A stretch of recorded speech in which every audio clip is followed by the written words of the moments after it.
मेरी मति मंद हो गई है माता।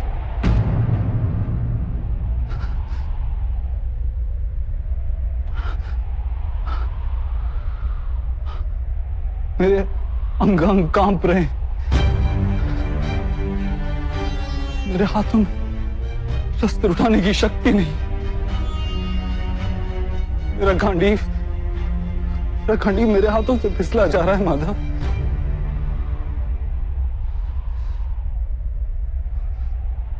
मुझे केवल भयानक विनाश दिखाई दे रहा है, केवल भयानक विनाश।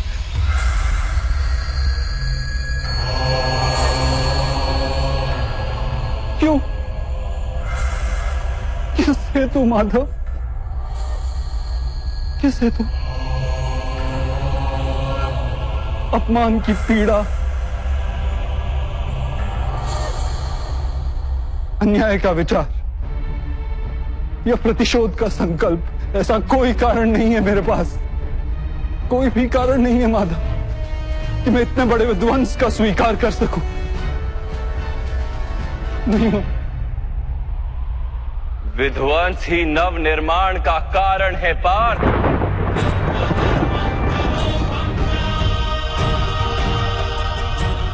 पौधे की एक डाली काटी जाए तो 2 डालियां जन्म लेती। तुम आज के विध्वंस से क्यों भयभीत होते? कल पुनः नव निर्माण होगा, क्या ये सत्य नहीं जानते?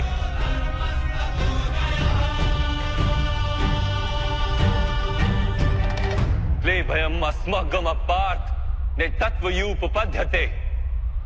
ये नपुंसकता तुम्हें शोभा नहीं देती। युद्ध करना तुम्हारा कर्तव्य है पार्थ। शस्त्र उठाओ।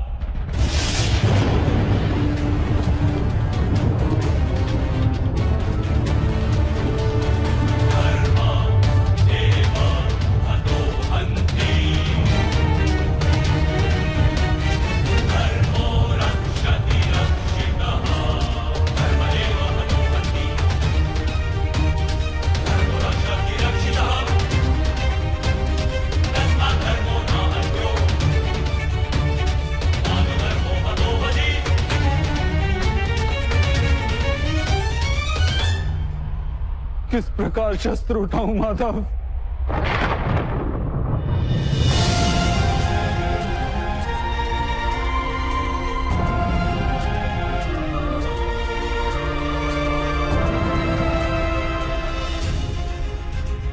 जिनकी सेवा करना जीवन का परम सौभाग्य माना गया, ऐसे पितामह गुरु द्रोण, मामाश्री और ज्येष्ठ भ्राता के सामने शस्त्र उठाने का साहस नहीं है मेरे अंतर में मां। उनका वध करके यदि मुझे स्वर्ग का राज्य भी प्राप्त हो जाए तो व्यर्थ है मां, व्यर्थ।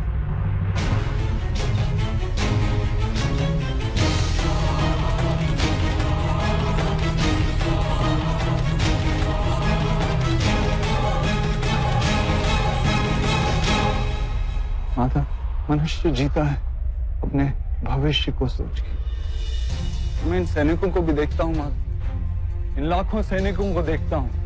मुझे ध्यान आता है कि युद्ध के उपरांत लाखों स्त्रियां विधवा हों, लाखों बच्चे अनाथ होंगे। कल जब समाज के नियम टूटेंगे तो परंपरा का शिक्षण देने वाला कोई नहीं होगा। वेदों का ज्ञान लुप्त हो जाएगा माता। गुरुकुल नष्ट हो जाएगा, आर्यवर्त की सुरक्षा नष्ट हो जाएगी, सब नष्ट हो जाएगा माधव, सब नष्ट हो जाएगा।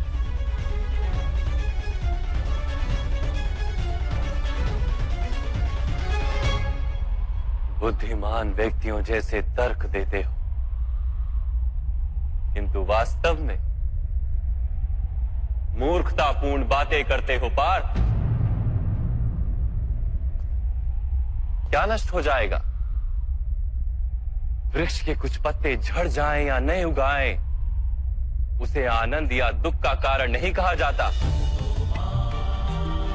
पत्तों के जन्म का उद्देश्य और उनके जीवन का अर्थ केवल वृक्ष को जीवित रखना होता है। वैसे मनुष्यों के जन्म और जीवन का कारण वास्तव में समाज का सुख। समाज संसार के लिए और ये सारा संसार सृष्टि के लिए और ये सारी सृष्टि स्वयं परमात्मा के लिए है पार्थ। जो इस तथ्य को जान लेता है उसे धर्म का मार्ग सदा ही स्पष्ट दिखाई देता है। हाँ पार्थ, इस युद्ध में विध्वंस होगा, अवश्य होगा।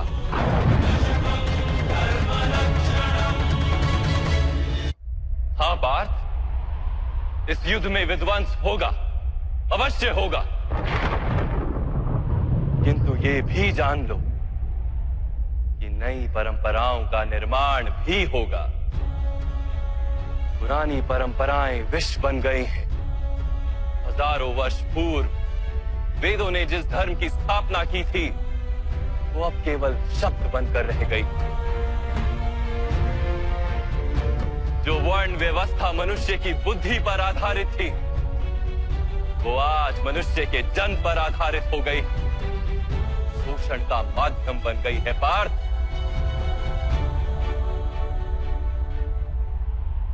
पुरानी व्यवस्थाएं टूटेंगी, नई व्यवस्था का जन्म होगा।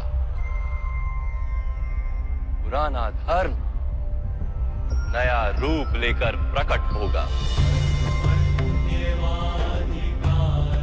जिस प्रकार वर्षा ऋतु से पूर्व बादलों से छाया आकाश भी मैला दिखाई देता है और धूल से घिरी मिट्टी भी मैली दिखाई देती, वैसी ही स्थिति है आज।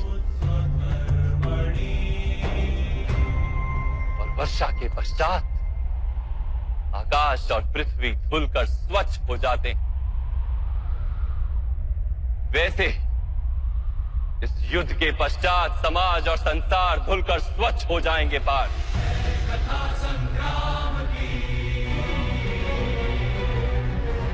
इस युद्ध के पश्चात ये संसार और समाज भी स्वच्छ हो जाएगा। इसलिए मोह का त्याग करो पार्थ, समग्र संसार के लाभ का विचार करो। शस्त्र उठाओ और युद्ध करो, शस्त्र उठाओ और युद्ध करो, युद्ध करो।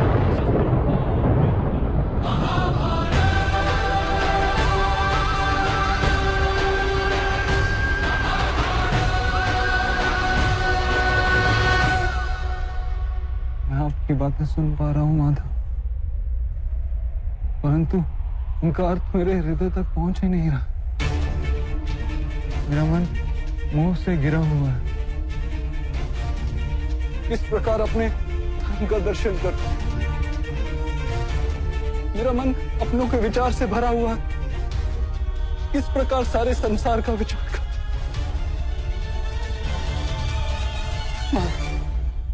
आपने कहा था कि आप मेरे रथ को उचित दिशा में ले चलेंगे।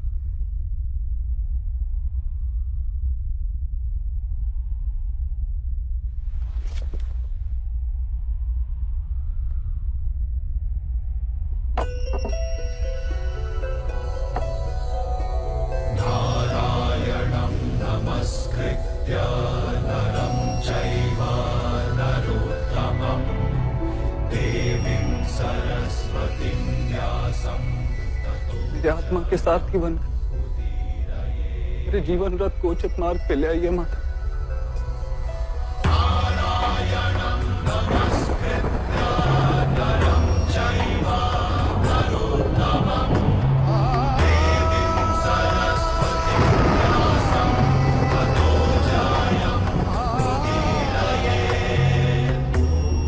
ऐसा क्या जानने से मैं अपनी निर्बलता का त्याग कर पाऊंगा?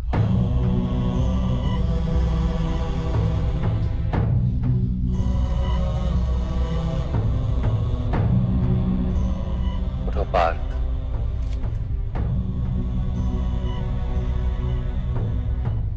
सुनो पार्थ, जीवन का रहस्य जान। संसार के वास्तविक रूप को समझो। गंगा के प्रवाह में मुट्ठी डालकर निकाली जाए तो कुछ प्राप्त नहीं होता,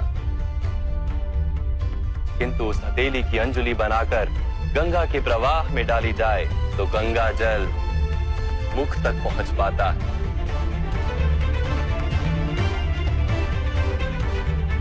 विचार करो पार्थ, अहंकार की मुट्ठी बांधी है या समर्पण की अंजलि बनाई है तुमने?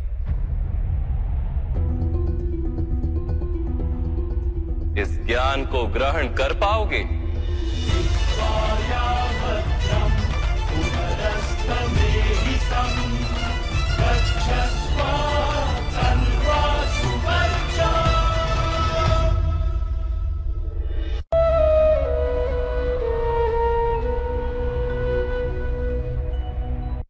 ये संसार क्या है पार्थ?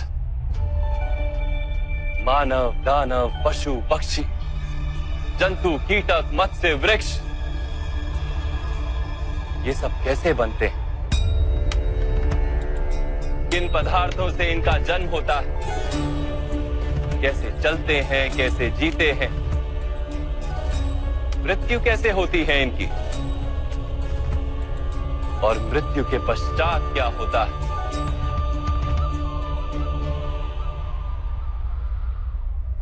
इस रहस्य का विचार करो। मनुष्य की देह मिट्टी से बनी है माता।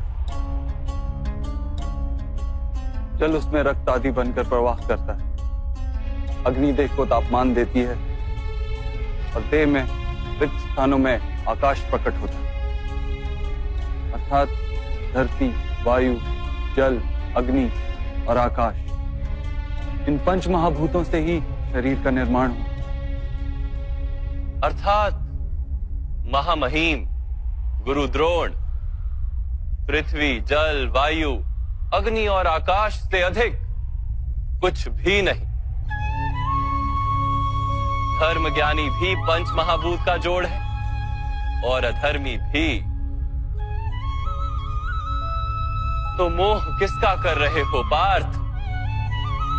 मिट्टी का? परंतु माधव, इस मिट्टी के देह से ही तो मनुष्य एक दूसरे का परिचय पाते हैं। सारे संबंध इस मिट्टी के देह से ही तो होते हैं। नहीं पार्थ, यदि ये सत्य होता तो मृत्यु के पश्चात देह को नष्ट क्यों किया जाता है?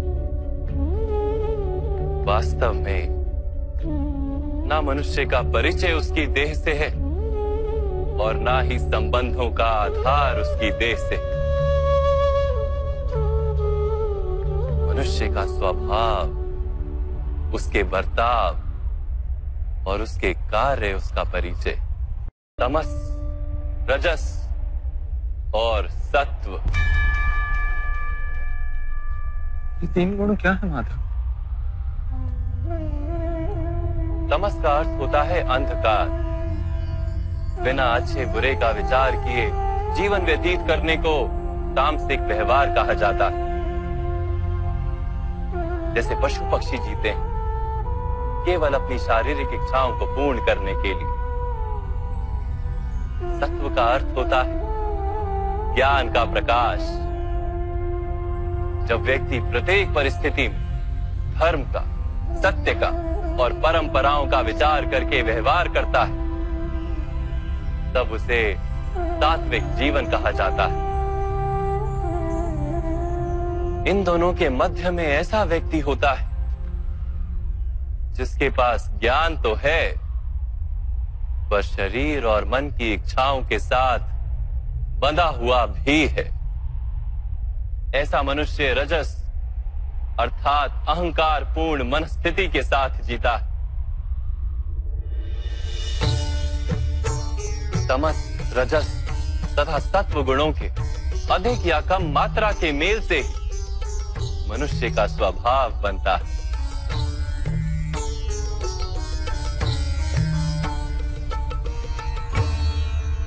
सामने देखो पार्थ,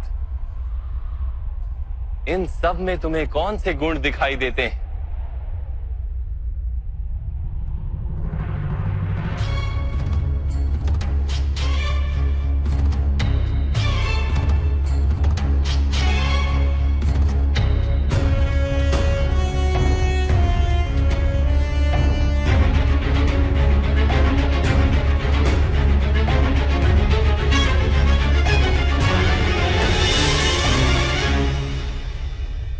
युवराज दुर्योधन धर्म जानते हैं परंतु वहन नहीं करते। उनके जीवन का केंद्र अहंकार, अर्थात उनमें तमस कम है, रजस अधिक है और सत्वगुण पूर्णता नहीं।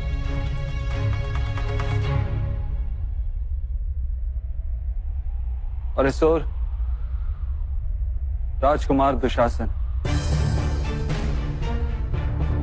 इन्होंने सदैव अपने ज्येष्ठ भ्राता का आदेश माना बिना विचार के, अर्थात इनमें केवल तमस। महामहिम को भी देखो पार्थ, सत्व के साथ तमस का मेल है, अहंकार नहीं है, किंतु पुरातन धर्म, पुरानी परंपराओं और प्रण के साथ बंधे, आवश्यकता होने पर भी अपना प्रण नहीं तोड़ सकते।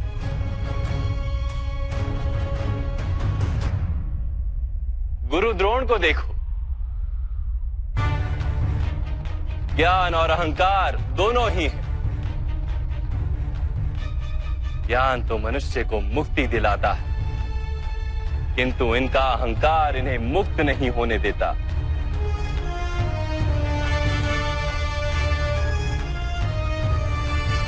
परंतु माधव,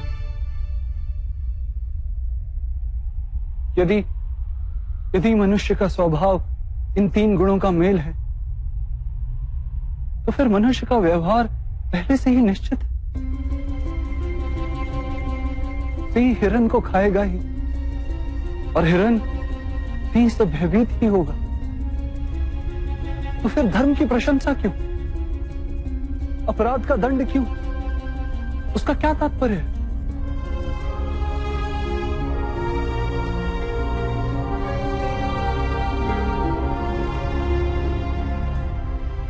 उत्तम प्रश्न है पार्थ, किंतु पहले मनुष्य क्या है ये तो जान लो। मनुष्य केवल 5 महाभूत नहीं, 5 पदार्थ नहीं, 5 ज्ञानेंद्रियां, 5 कर्मेंद्रियां तथा 3 गुण, ऐसी 23 वस्तुओं का मेल भी नहीं। मनुष्य को चलने फिरने तथा कार्य करने हेतु शक्ति की आवश्यकता होती है और उस शक्ति को चेतना कहते हैं। तो क्या माधव, मनुष्य इसकी चेतना है? नहीं पार्थ, मनुष्य की चेतना के साथ उन 23 वस्तुओं के मेल का नाम प्रकृति। 24 वस्तुओं से बने मनुष्य नामक यंत्र में वास करता है पुरुष, अर्थात परमात्मा का अंश। उसे आत्मा कहा गया है। जब प्रकृति और पुरुष का मेल होता है, अर्थात जब परमात्मा का अंश आत्मा बनकर देह में वास करता है, तब मनुष्य जीवित होता है। यह आत्मा क्या है माधव, और इसे जानने का क्या उपाय? मनुष्य जैसे रथ का उपयोग करता है, वैसे ही आत्मा शरीर नाम के इस यंत्र का उपयोग करती है। शरीर के माध्यम से शरीर के सुख दुख का उपभोग करती है, किंतु आत्मा शरीर नहीं पार्थ। शरीर का नाश किया जा सकता है, किंतु आत्मा का नाश नहीं किया जा सकता। नैनं छिन्दन्ति शस्त्राणि नैनं दहति पावका, न चैनं क्लेदयन्त्यापो न शोष्यति मारुतः। आत्मा ना शस्त्रों से छेदी जा सकती और ना ही अग्नि से जलाई जा सकती। ना जल उसे निर्बल कर सकता है और ना ही पवन उसे सुखा सकती। आत्मा शरीर में रहते हुए भी अमर। न हन्यते हन्यमाने शरीरे। पार्थ, शरीर की हत्या की जा सकती है किंतु आत्मा की हत्या नहीं की जा सकती। आत्मा तो सर्वव्यापी है, अचल है, स्थिर है, सनातन है।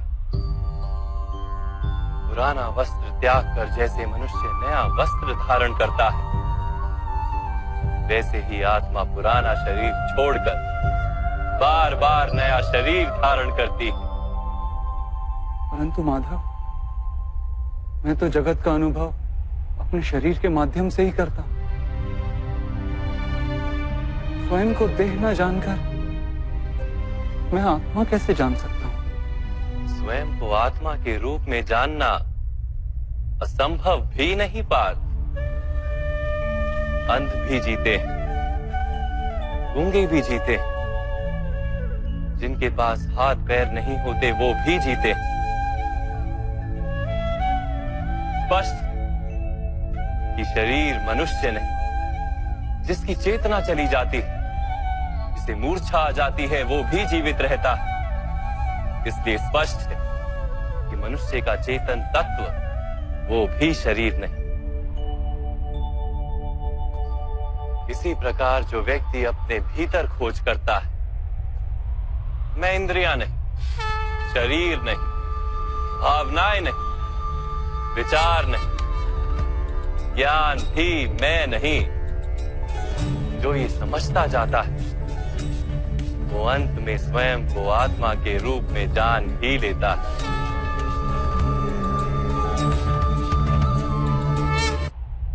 यह आत्मा का क्या कार्य है माधव?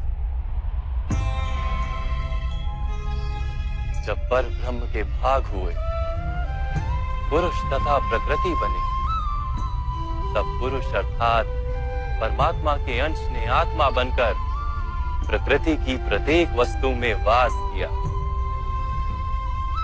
उस आत्मा को मोह तथा अंधकार ने घेर लिया पार। उस मोह निद्रा से जागृत होकर स्वयं को परमात्मा का अंश जानना ही आत्मा का कर्तव्य, उद्देश्य और जीवन कार्य।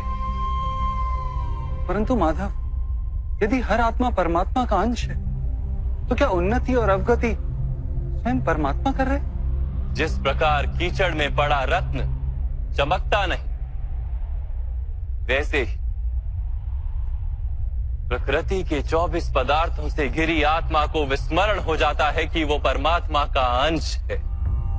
अधिकतर आत्माएं अपनी देह को ही सब कुछ मानती हैं, स्वयं देह से भिन्न है ये जान ही नहीं पाती। शरीर को जो सुख, दुख, स्वाद, गंध आदि का अनुभव होता है, उसे अपना अनुभव मान लेती और बदलाव का प्रयास ही नहीं करती।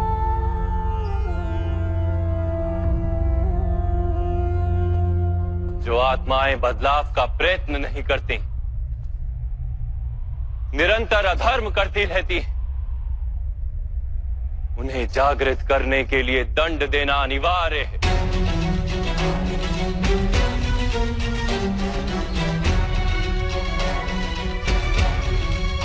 तुम भी ये जान लो पार्थ कि तुम शरीर नहीं, केवल एक आत्मा। इस रणभूमि में दिखाई देने वाला प्रत्येक योद्धा वो नहीं जो तुम उन्हें मानते हो।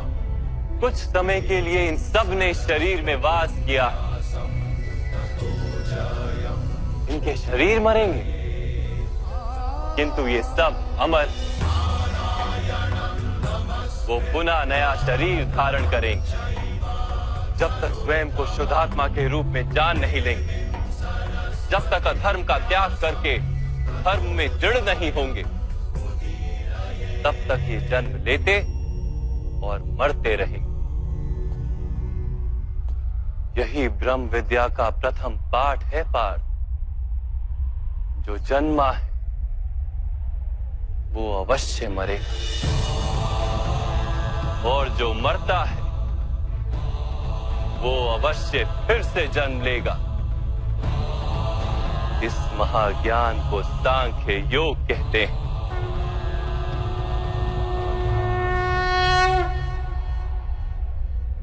धर्म और अधर्म क्या है माधव? जिस मार्ग पर चलकर मनुष्य स्वयं को आत्मा के रूप में देखता है, परमात्मा के अंश के रूप में स्वयं को जानता है, उस मार्ग को धर्म कहते हैं।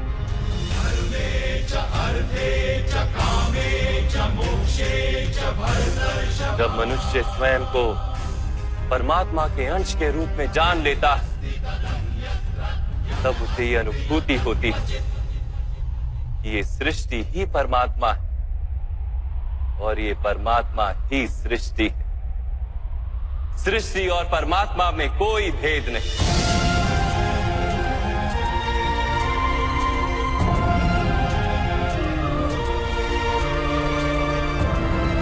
जो मनुष्य ये जान लेता है वो दूसरे मनुष्यों और प्राणियों की ओर निर्दयी और कठोर नहीं होता। वो ये जानता है कि जीव कटने से पीड़ा केवल जीव को नहीं होती, उसकी अनुभूति समग्र शरीर को होती। वैसे एक मनुष्य को पीड़ा होती है तो समग्र संसार उस पीड़ा का अनुभव करता है।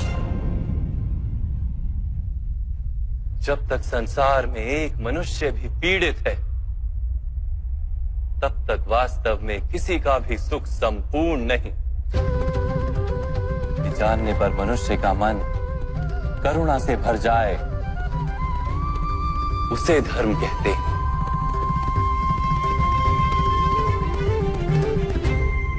जब किसी पर तमस गुण छाया होता है तो वो दूसरों के प्रति कठोर, निर्दयी और स्वार्थी हो जाता है।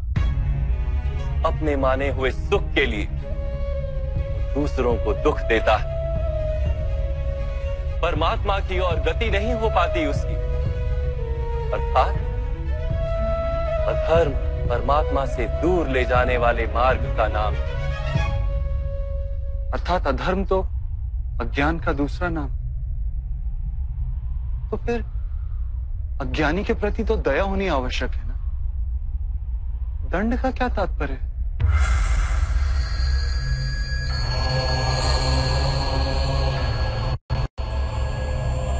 अज्ञानी जब ज्ञान का मूल्य जानने को सजना, ज्ञान पर दृष्टि डालने को भी सजना, तब दंड ही दया है।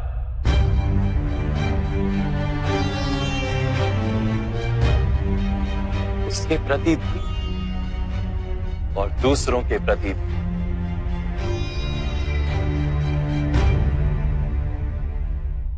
सृष्टि की गति सदा ही परमात्मा की ओर हो, यह अनिवार्य है। किंतु कभी कभी ऐसी स्थिति उत्पन्न हो जाती है कि अज्ञान, मोह और अधर्म बढ़ जाता है। संसार से धर्म लुप्त हो जाने का भय उत्पन्न हो जाता है। संसार से जब धर्म लुप्त हो जाता है, करुणा भी नष्ट हो जाती है और सत्य भी नष्ट हो जाता है। आने वाली पीढ़ियों को धर्म प्राप्त हो सके, इसके लिए आज अधर्मियों का नाश करके धर्म की पुनः स्थापना करना अनिवार्य है।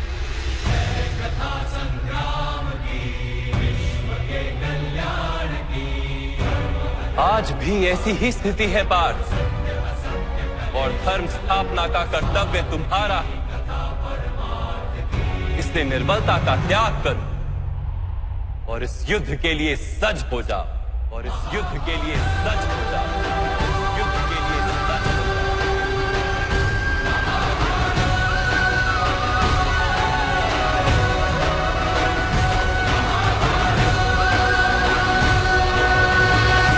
परंतु मेरे हाथों हत्याएं होंगी माधव।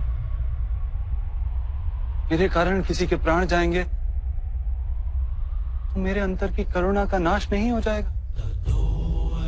और यदि धर्म का आधार करुणा है तो क्या मेरी आत्मा धर्मी नहीं हो जाएगी?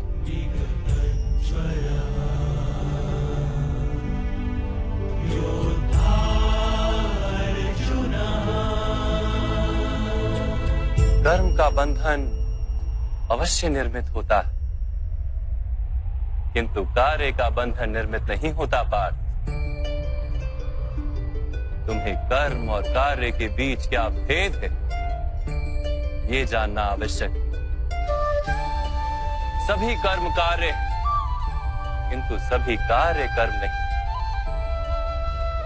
कर्म उस कार्य को कहते हैं जिसके साथ फल की आशा जुड़ी।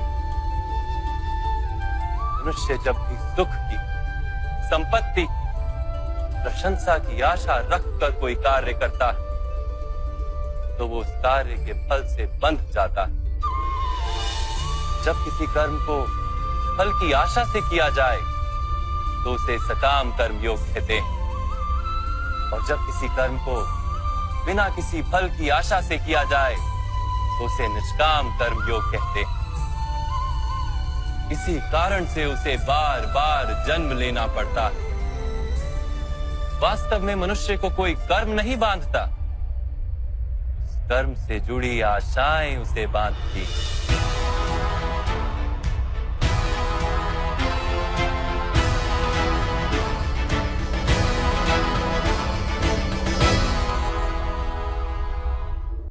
वास्तव में मनुष्य को कोई कर्म नहीं बांधता, उस कर्म से जुड़ी आशाएं उसे बांधती हैं। वो कैसे माधव? यदि इस युद्ध में तुम्हें विजय होने की आशा है तो पराजित होने पर तुम्हें भीषण दुख होगा, और वो दुख तुमसे कोई अन्य कार्य करवाएगा जिसके लिए तुम्हें दूसरा जन्म लेना पड़ेगा।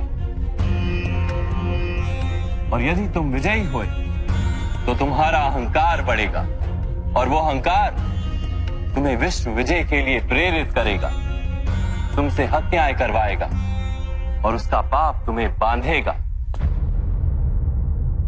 विचार करो, यदि तुम्हें इस युद्ध में ना विजय का मोह और ना पराजय का भय, तो इस युद्ध के अंत में तुम्हें सुख प्राप्त होगा या दुख प्राप्त होगा?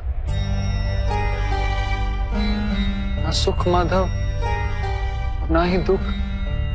अर्थात तुम्हारा सुख, दुख, हताशा, निराशा, अहंकार युद्ध के कारण नहीं है।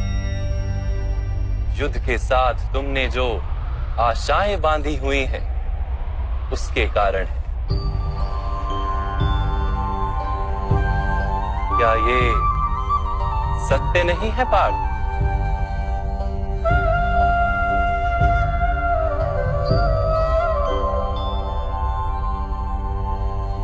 सुख दुखे समे कृत्वा लाभा लाभो जया जयो ततो युद्धाय युज्यस्व नैवं पाप मवाप्स्यसि। अर्थात सुख दुख को समान मानकर लाभ हानि जय पराजय का विचार किए बिना यदि तुम युद्ध करोगे कौन्तेय, तो तुम पाप के भागी नहीं बनोगे। इसी को कर्म योग कहते हैं। जो सांख्य का ज्ञान प्राप्त कर लेता है वो ये जान लेता है कि वो शरीर नहीं, केवल एक आत्मा है। शरीर के भोग और अनुभव तो केवल मृत्यु तक है, अर्थात वास्तविक नहीं, केवल माया है। उसके लिए कर्मयोगी बनना सरल हो जाता है। परंतु माधव, यदि कार्य से बंधन निश्चित है तो क्या संसार का त्याग करके संन्यास लेना उचित नहीं? इसी विचार का परिणाम है कि आज ये युद्ध हो रहा है पार्थ।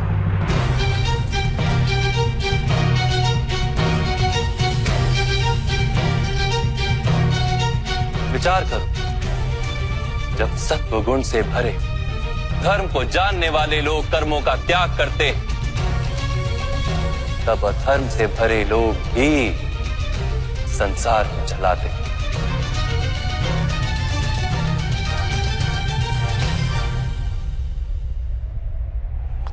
यदि महामहिम ने संसार का त्याग ना किया होता तो आज अधर्म इतना बढ़ता ही नहीं।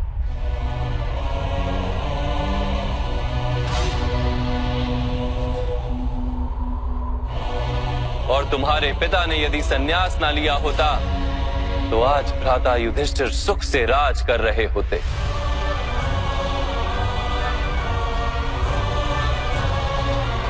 और अपनी प्रजा को न्याय और धर्म का ज्ञान दे रहे होते।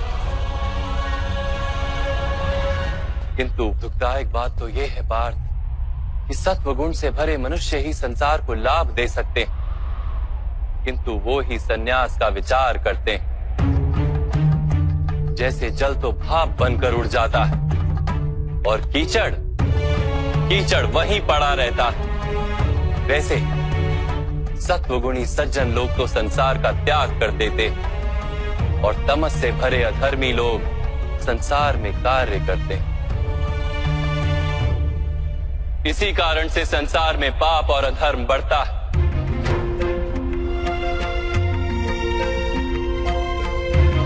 किंतु कर्मयोग इस विचित्र स्थिति से सारे संसार का रक्षण करता है। कर्मयोगी फल की आशा का त्याग करता है, किंतु कर्मों का त्याग नहीं करता। वो इसी संसार में रहता है, सन्यासी की भांति सारे कार्य करता है, किंतु उनमें लिप्त नहीं होता। कर्मयोगी अपनी संतानों से, स्वजनों से, अपनी प्रजा से कोई अपेक्षा या आशा नहीं रखता। स्वयं उसे संन्यास का लाभ होता है, किंतु समाज को संसारी की भांति लाभ देता। मनुष्य अपनी संतानों के सुख के लिए श्रम करता है माधव। अपनी संतान से सुख की अपेक्षा कैसे न रखे? मनुष्य अपनी संतानों के लिए जो भी करता है वो व्यापार है या प्रेम पार्थ? प्रेम माधव। तो फिर अपने कार्यों के प्रति फल की इच्छा क्यों पार्थ? भविष्य का लाभ तो व्यापार में देखा जाता है, प्रेम में नहीं। जो मनुष्य अपनी संतानों का चरित्र निर्माण उचित रूप से करता है, संतानों को प्रेम और धर्म के संस्कार देता है, उसकी संतानें भी मनुष्य को प्रेम और सुरक्षा अवश्य देती। संतानों के कर्म, स्वजनों के व्यवहार उनके कर्म है पार्थ। और जब उनके कर्मों पर हमारा कोई अधिकार नहीं होता तो उनसे आशाएं और अपेक्षाएं रखने का क्या प्रयोजन? यदि गहन विचार करोगे पार्थ तो शीघ्र ही ये जान लोगे कि जीवन में ऐसा कोई कार्य नहीं है जिसके साथ आशाएं और अपेक्षाएं जोड़ना अनिवार्य हो। जब सृष्टि ही परमात्मा है और मनुष्य स्वयं परमात्मा का अंश है तो सारे कार्य परमात्मा ही करते हैं, मनुष्य स्वयं कुछ नहीं करता। यही कर्मयोग का मूल सिद्धांत है पार्थ।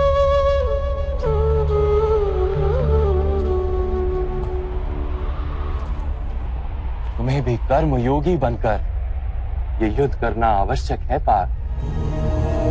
त्रिगुणिया विश्या वेदा निस्त्रिगुण्यो भवार्जुना निर्द्वंद्वो नित्य तत्वस्थो निर्योग क्षेम आत्मवान।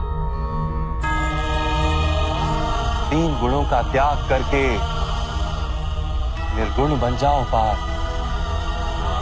इस द्वंद्व से मुक्त हो जाओ। सदा सत्व अर्थात परमात्मा में बुद्धि लगाकर कर्तव्य का वहन करते रहो। कुछ प्राप्त करने की इच्छा और कुछ प्राप्त किए हुए का रक्षण करने का विचार त्याग दो पार्थ और अपनी आत्मा को स्वतंत्र कर।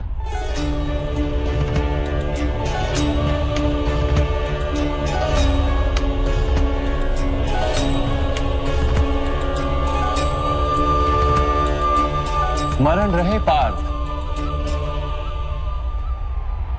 कर्मण्यवाधिकारस्ते मा फलेषु कदाचन मा कर्मफल हेतुर्भू मा ते संगोस्त्व कर्मणि। तुम्हारा अधिकार तो केवल कर्म करने का है, फल तो ईश्वर के हाथ में, इसलिए ना कर्म से भागना उचित है और ना ही कर्म के फल की आशा रखना उचित है।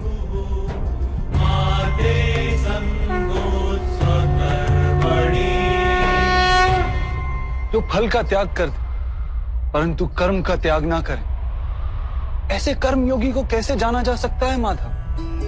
विश्या विनिवर्तन्ते निराहारस्य देहिनः रसवर्जम रसोप्यस्य परम दृष्ट्वा निवर्तते।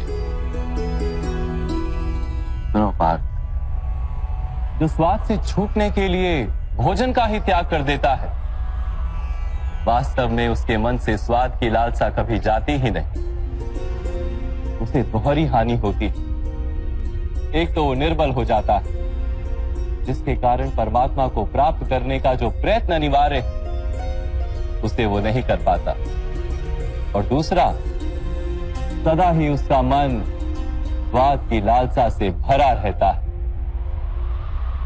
इसलिए भोजन का त्याग करने से उत्तम है स्वाद की लालसा का ही त्याग कर दिया जाए। कर्म योगी अपने मन की सारी लालसाओं को खींच लेता है, जीवन को कर्तव्य मानकर कार्य अवश्य करता है, किंतु उन कार्यों से जुड़ता नहीं। और बात, जो व्यक्ति अपने कार्यों से आशाएं और इच्छा नहीं रखता, उसी के कार्य पूर्ण होते हैं। एक असफलता से दुखी होकर जिसका मन डोलता नहीं, एक सफलता से आनंदित होकर जो स्वयं को सर्वश्रेष्ठ नहीं मानता, ऐसे ही व्यक्ति को कर्म योगी कहते हैं। और ऐसा व्यक्ति जीवन में बार बार सफल होता है।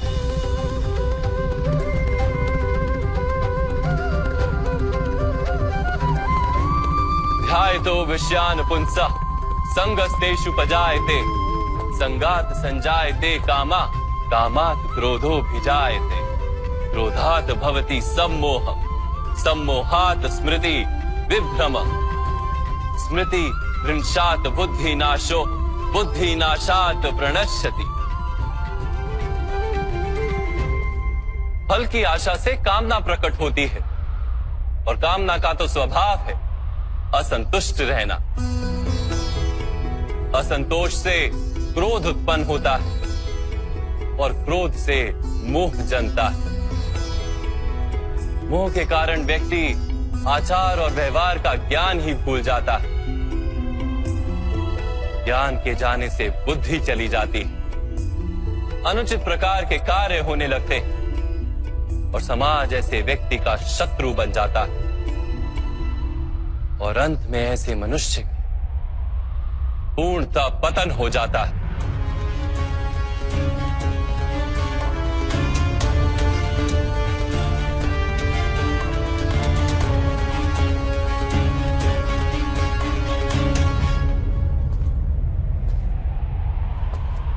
जैसे भ्राता दुर्योधन,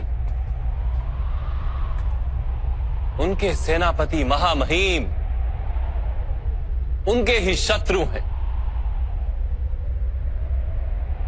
और तुम्हें विजय का आशीर्वाद दिया।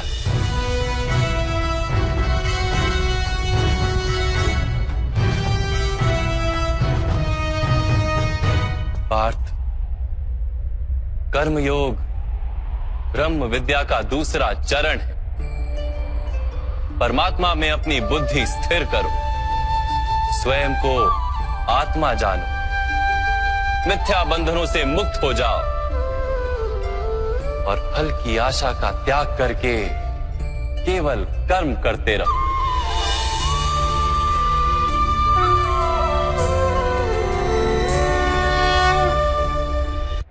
अपनी बुद्धि को परमात्मा में स्थिर करके कर्म योगी बनने का क्या मार्ग है माता?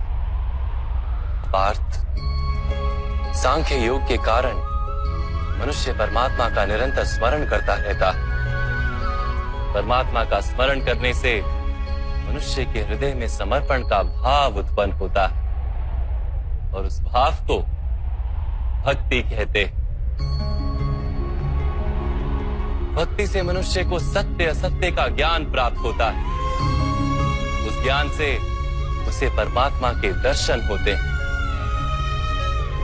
और जिसे परमात्मा के दर्शन हो जाते हैं वही वास्तव में कर्मयोगी बन जाता है और जन्मों के फेरों से छूटकर मोक्ष को प्राप्त कर लेता है। सभी आत्माओं का अंतिम लक्ष्य वही है और धर्म का अंतिम चरण भी वही। किंतु मैं परमात्मा के दर्शन के बिना समर्पण किस प्रकार कर सकता हूं माधव? परमात्मा के दर्शन करने हेतु अपनी आंखों पर बंधे लालसा, अहंकार, क्रोध और पूर्वाग्रह की पट्टियों को उतारना होता है। अंधेरे कक्ष में बैठा मनुष्य यदि कहे कि उसे सूर्य के दर्शन करने, तो उससे क्या कहोगे? यही कहोगे ना कि कक्ष से बाहर आ जाए और आकाश के नीचे खड़ा हो जाए। सूर्य तो सदैव उपस्थित है। वैसे ही पार ये सृष्टि ही परमात्मा है, परमात्मा ही सब कुछ है। परमात्मा के सिवा कुछ भी नहीं। जो अपनी आत्मा के दर्शन कर लेता है वो परमात्मा के दर्शन कर लेता है। जैसे नमक के एक कण का स्वाद समग्र सागर के स्वाद से भिन्न नहीं होता, वैसे अपनी आत्मा के दर्शन परमात्मा के दर्शन से भिन्न नहीं होते।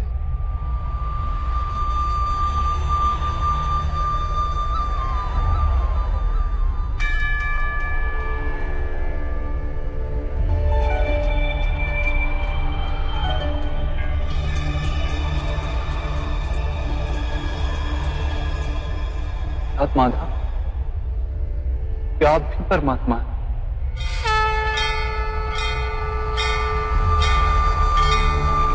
हाँ पार्थ, मैं परमात्मा। जैसे तुम भी परमात्मा, केवल तुम अभी जागृत नहीं हुए हो और मैंने ये जान लिया है। धर्मस्य तदात्मानं सृजाम्यहम्। माधव, आपके प्रति समर्पण ईश्वर के प्रति समर्पण क्यों नहीं है? अवश्य, मेरे प्रति समर्पण ही परमात्मा के प्रति समर्पण।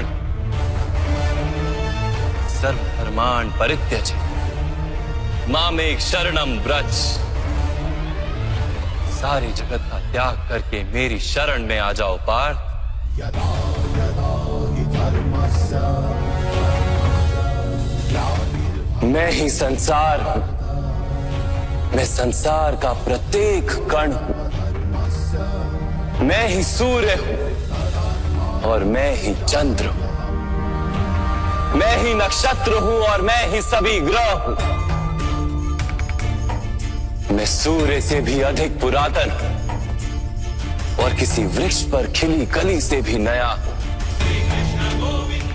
मैं ही सारे मनुष्य हूं, मैं ही स्वर्ग और नरक को धारण करने वाली शक्ति हूं। मैं ही दुर्योधन हूं और मैं ही अर्जुन भी हूं।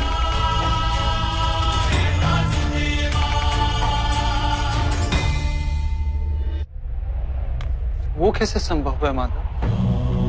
आपका जन्म तो बहुतों ने अपने जीवन काल में देखा है। आपकी माता अभी भी जीवित है, जिनके गर्भ से आपने जन्म लिया। आप पुरातन और अविनाशी कैसे हो सकते हैं? तुम शरीर देख रहे और मैं आत्मा की बात कर रहा हूं। मेरे अनेक जन्म हुए हैं पार्थ। मैंने अनेकों अवतार धारण किए हैं, कई शरीर बने हैं मेरे और इसी मिट्टी में मिले।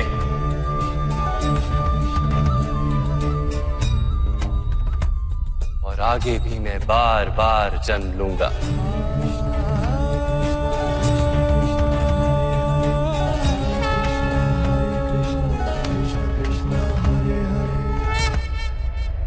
यदा यदा हि धर्मस्य ग्लानिर्भवति भारत अभ्युत्थानम् अधर्मस्य तदात्मानं सृजाम्यहम्। परित्राणाय साधूनां विनाशाय च दुष्कृतां धर्म संस्थापनार्थाय संभवामि युगे युगे। जब अधर्म में वृद्धि होती है तब तब सत्पुरुषों के उद्धार के लिए, अधर्मियों के विनाश के लिए और धर्म की पुनः स्थापना के लिए मैं ही जन्म लेता हूं। ये प्रत्येक युग में होता आया है और आगे भी ऐसा ही होगा। मैं ही अविनाशी परमात्मा हूं। मैं ही मत्स्य भी था और मैं ही वामन अवतार भी। मैं ही परशुराम हूं और मैं ही रामचंद्र भी था। मैं ही ब्रह्मा विष्णु और महेश हूं और मैं ही सरस्वती काली और लक्ष्मी भी।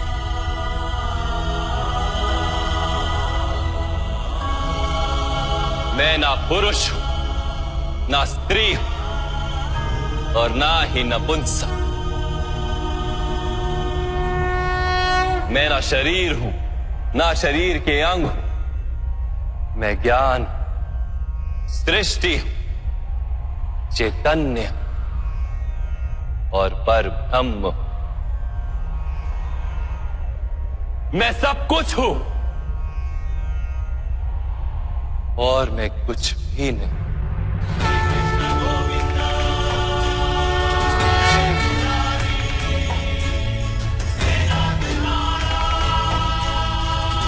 ऐसा प्रत्येक युग में हुआ है और आगे भी ऐसा ही होता रहेगा।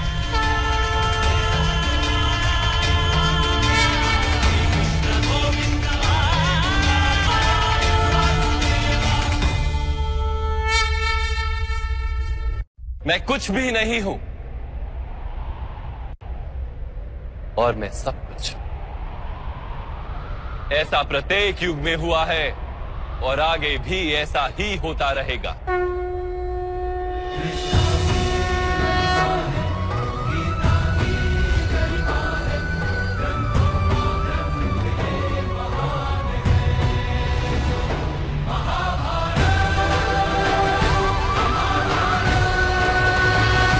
जब तुम आत्मज्ञान प्राप्त करोगे पार्थ, स्वयं को मुझसे जुड़ा ही पाओगे। तब तुम भी मेरी ही भांति स्वयं को परमात्मा के रूप में देखोगे। किंतु उस पद को प्राप्त करने हेतु मेरे प्रति संपूर्ण समर्पण अनिवार्य है। समर्पण क्या है माता? समर्पण मन की ऐसी स्थिति का नाम जब मनुष्य अपने सारे संकल्पों का त्याग कर देता है, स्वयं से किसी प्रकार के निर्णय अथवा प्रण भी नहीं लेता। जिस प्रकार के कार्य उसे दिए जाते हैं उसी प्रकार के कार्य करता है।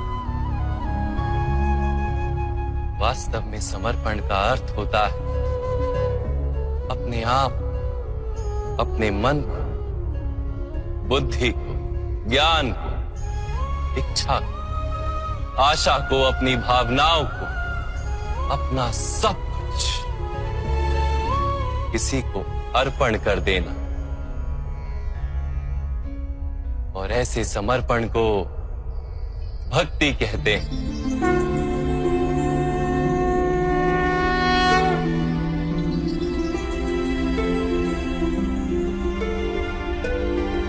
पत्नी का समर्पण पति की ओर होता है,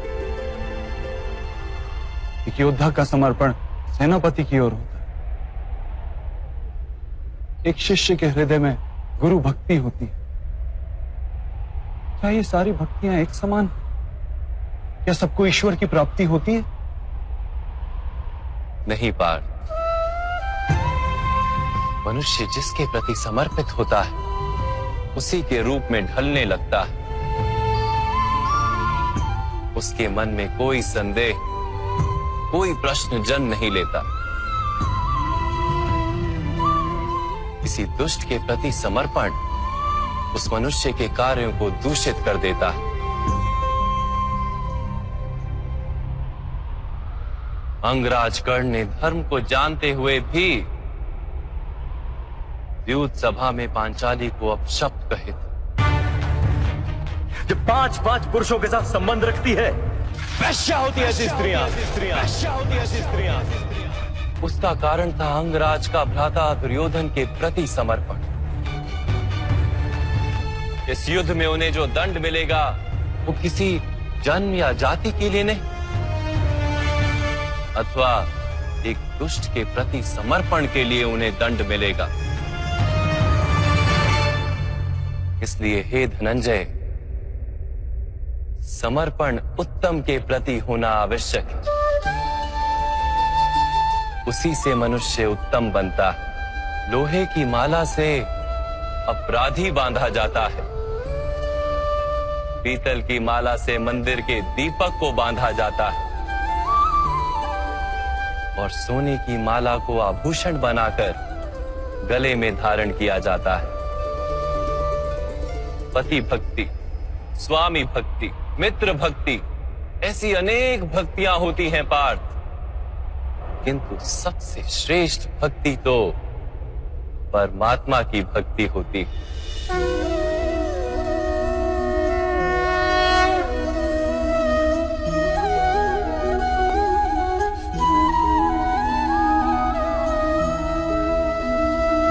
किंतु परमात्मा की भक्ति का सांख्य अथवा कर्म योग से क्या संबंध?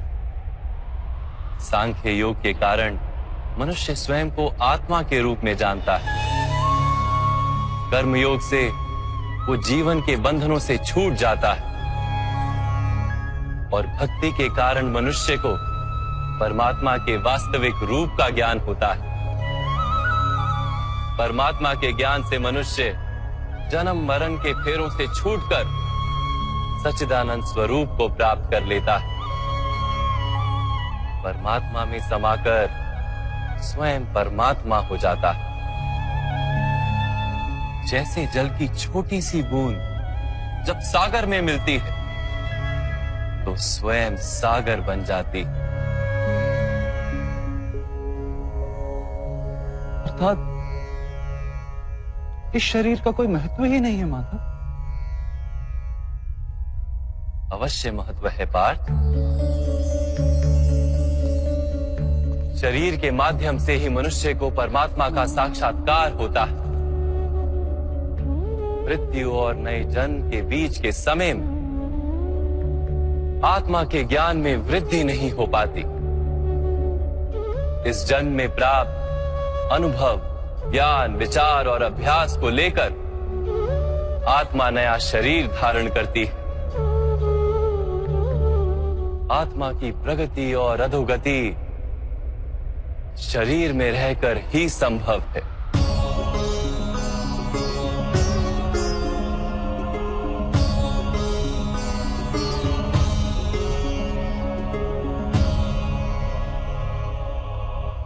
परंतु माधव, यहां उपस्थित व्यक्तियों का वध करके क्या हम उनके उद्धार की संभावना को नष्ट नहीं कर देंगे?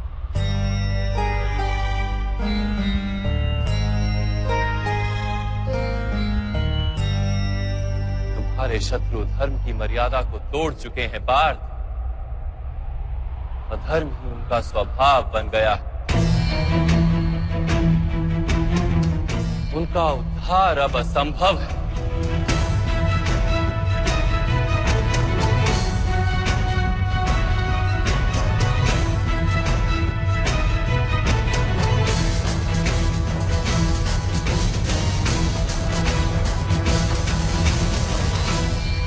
अपराधी को एक सीमा तक ही उद्धार का अवसर दिया जा सकता है।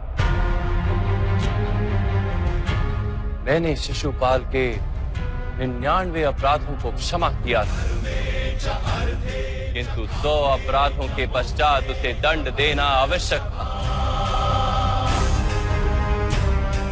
अपराधी को यदि अपराध करने दिया जाए तो उसका अधिक से अधिक पतन होता है।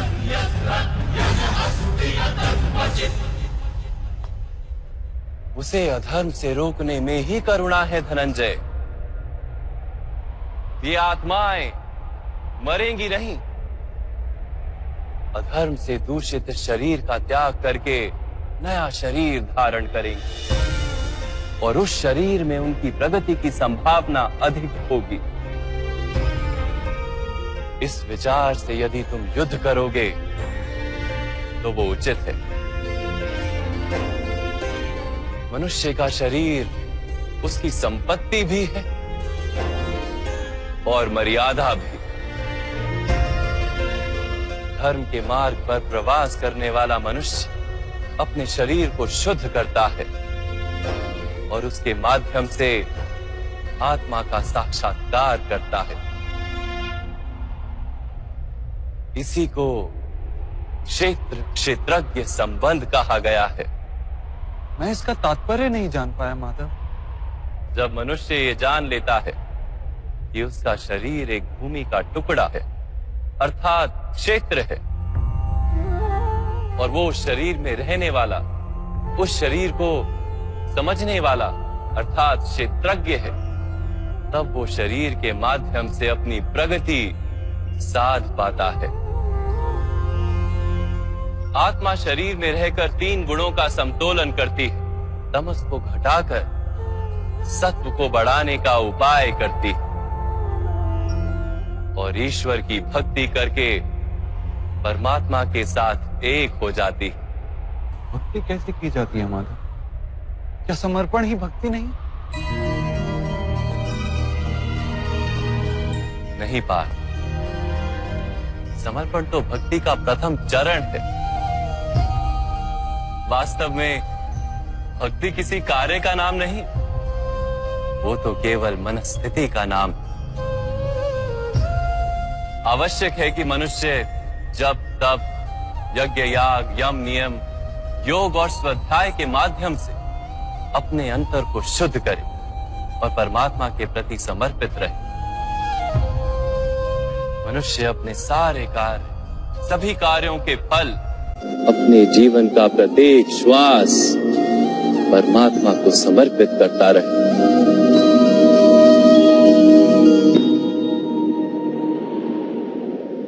यदि भक्ति केवल मन की स्थिति, तो जब तब आदि का क्या महत्व है माधव?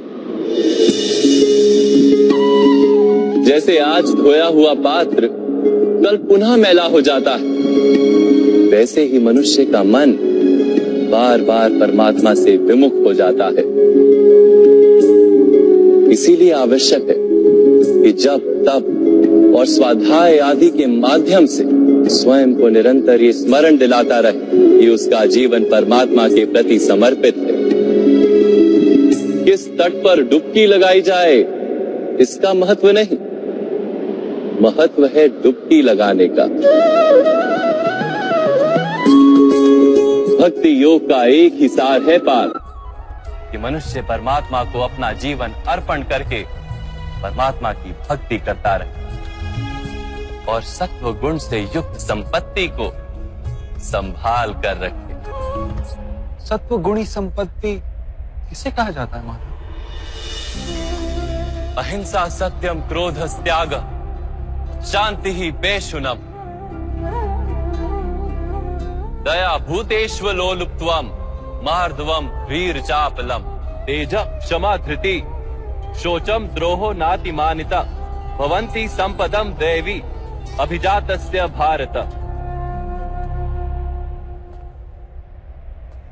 बिना कारण तथा स्वार्थ के हेतु हिंसा करना अधर्म है पार्थ।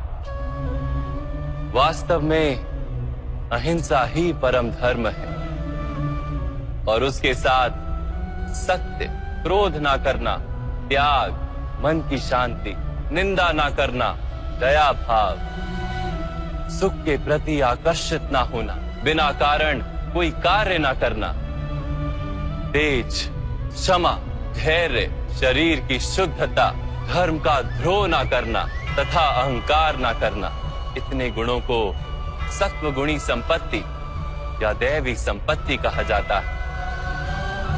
इसी से मनुष्य परमात्मा की अर्थात मेरी भक्ति कर पाता है, जीवन के कर्तव्यों का वहन करता है, धर्म की स्थापना करता है और कर्म के फल की आशा का त्याग करके जीता है।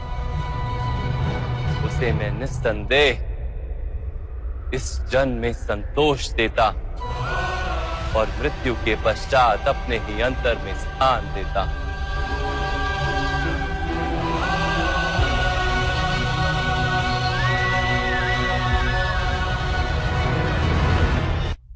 आपका रूप कैसा है माधव? सांख्य योग के माध्यम से मैंने ये जाना कि मैं एक आत्मा हूं, अमर हूं और इस नश्वर शरीर में केवल कुछ समय के लिए वास करता हूं। कर्मयोग के माध्यम से मैंने ये जाना कि जो फल की इच्छा का त्याग कर केवल कर्म करता है, उसे जीवन में शांति और सफलता प्राप्त होती है। भक्ति योग के माध्यम से मैंने आपके प्रति समर्पण का महत्व जाना।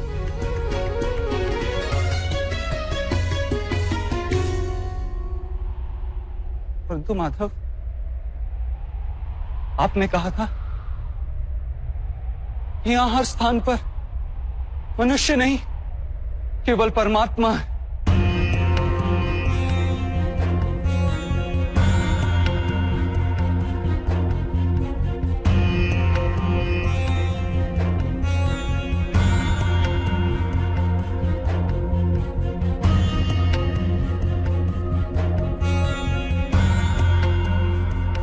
किंतु अब भी मुझे यहां केवल मनुष्य दिखाई दे रहे, केवल मनुष्य मात्र।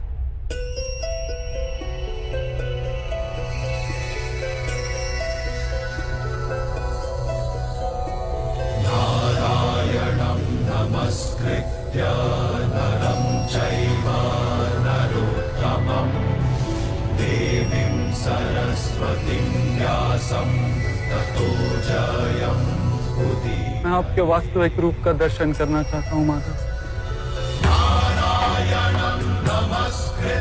आपकी शक्ति, आपका ज्ञान, तेज और ऐश्वर्य से युक्त परमात्मा स्वरूप को प्रत्यक्ष देखना चाहता हूं माधव। मुझे अपने अविनाशी स्वरूप का दर्शन दीजिए माधव। मेरे सारे संदेहों को नष्ट कर दीजिए।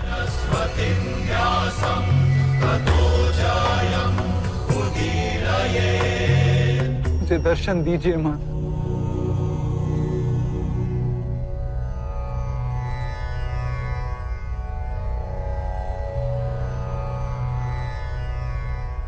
देखो पार्थ,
सांख्य योग से कर्म योग, कर्म योग से भक्ति योग और भक्ति योग से ज्ञान योग की प्राप्ति होती है। मेरे विश्व रूप का दर्शन करना ही वास्तविक ज्ञान है अर्जुन।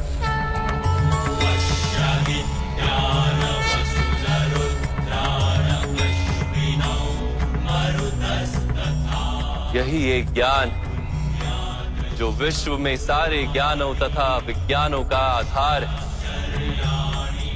यही ज्ञान मुक्ति प्रदान करता है। देवताओं को भी जो दर्शन सरलता से प्राप्त नहीं होते, ऐसा वास्तविक रूप में तुम्हें दिखा रहा हूं अर्जुन।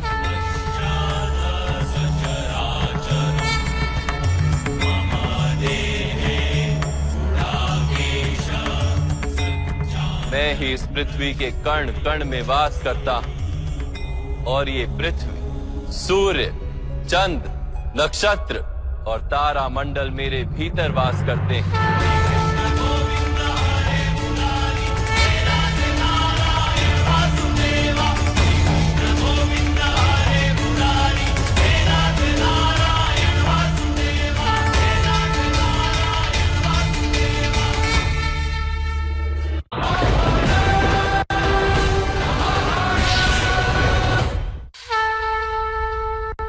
मैं ही सत्य हूं, मैं ही संपूर्ण हूं, मैं ही जीव और मैं ही शिव। अक्षरों में आकार, वेदों में सामदेव, देवों में इंद्र, प्राणियों में चेतना, यक्षों में कुबेर, रुद्रों में शंकर, वसुओं में अग्नि, पर्वतों में सुमेरु और ऋषियों में भृगु, ध्वनियों में ओमकार, यज्ञों में जाप और वृक्षों में पवित्र पीपल, बुद्धि में स्मृति, मेधा, धृति और क्षमा मैं ही हूं। कीर्ति मैं ही हूं, गंधर्वों में चित्ररथ हूं, देवर्षियों में नारद और मुनियों में कपिल, अश्वों में उच्च श्रवा, हाथियों में ऐरावत और पशुओं में सिंह, पक्षियों में गरुड़, मनुष्य में राजा और शस्त्रों में वज्र, गायों में कामधेनु, सर्पों में वासुकी, शेषनाग, यमराज, वरुण देव और वायु भी मैं ही। भगवान राम, पवित्र गंगा, सृष्टि में आदि मध्य तथा अंत भी मैं ही। ब्रह्म विद्या, महाकाल और ब्रह्मा, प्रभाव, विजय, सत्व, निश्चय, दंड, शक्ति, नीति, मौन तथा तत्व ज्ञान भी मैं।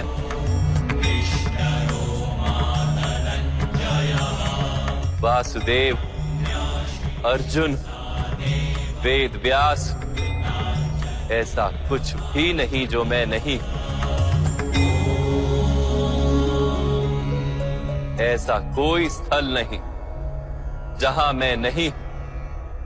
मैं ही समय हूं और मैं ही जीवन और मृत्यु हूं अर्जुन। यहां उपस्थित सभी मनुष्यों की मृत्यु बनकर खड़ा हूं।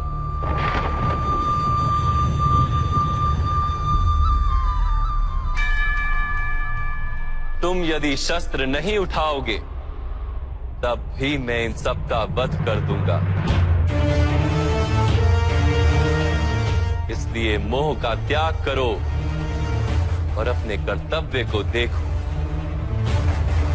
धर्म का भार उठाओ, गांडीव उठाकर शरसंधान करो।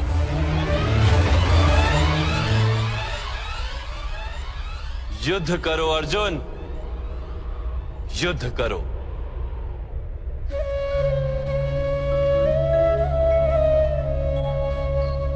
हे माधव, हे मधुसूदन, आज मेरे सारे संदेहों का नाश हो गया। कृपया अपने मनुष्य रूप में आ जाइए।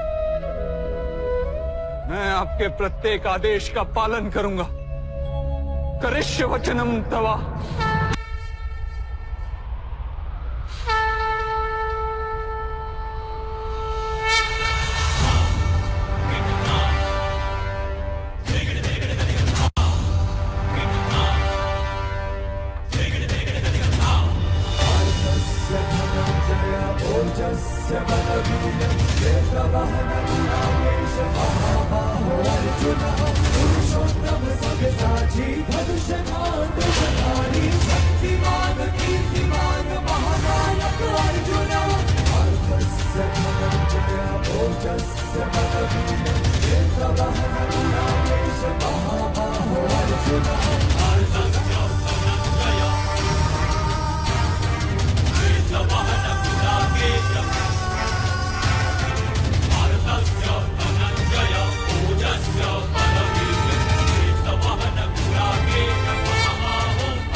उठा लिया है महाराज। पांडव अपने रथ पर सवार है महाराज, जो स्वयं भगवान। आप हमारे व्यू बनाने का आदेश दीजिए सैनिकों को।